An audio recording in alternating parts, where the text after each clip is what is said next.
Every wall and ceiling, and every crack and crevice of this ancient cave is coated in a film of microscopic plastic dust, completely invisible to the naked eye, but made visible with this, an industrial-grade ultraviolet flashlight.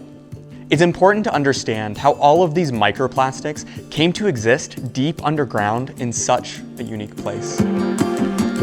We're here at Pepper Sauce Caverns near Tucson, Arizona, a popular spelunking destination for tens of thousands of visitors every year. It took millions of years for the seasonal monsoon rains to etch nearly a mile of caverns, yet it took us just a fraction of that to change this place forever. This cave doesn't just tell us about where we've been, but where we're going, for its story is inextricably linked to our own. To answer the question of where all of these microplastics came from, we'll need to take a sample and bring it back to the lab using this super high-tech collection technique, aka Scotch tape. You may be wondering, how in the world can I justify collecting microplastics using plastic tape on a plastic acrylic slide transported in a plastic Ziploc bag? Well, once you see what these microplastics actually look like under the microscope, it'll all make total sense. We're at the lab now with two samples, one from the cave and the other from a location that will be familiar to each and every one of you. I modified my usual microscope setup to use this UV flashlight instead of its regular visible light illuminator.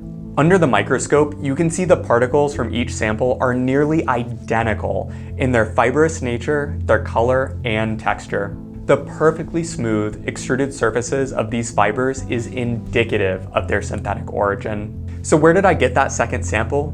Right here, my dryer's lint trap. Now it's worth noting that not all of the glowing particles in Pepper Sauce Cave are microplastics. In fact, many of these glowing particles are just fibers of white cotton, made fluorescent by the use of fabric brightening dye, like what you can find in your laundry detergent and even your toothpaste.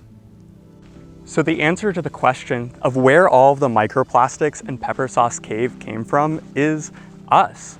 We transport and shed an enormous amount of fibers off of our clothing wherever we go. And the fact of the matter is that we wear a lot of synthetic clothing.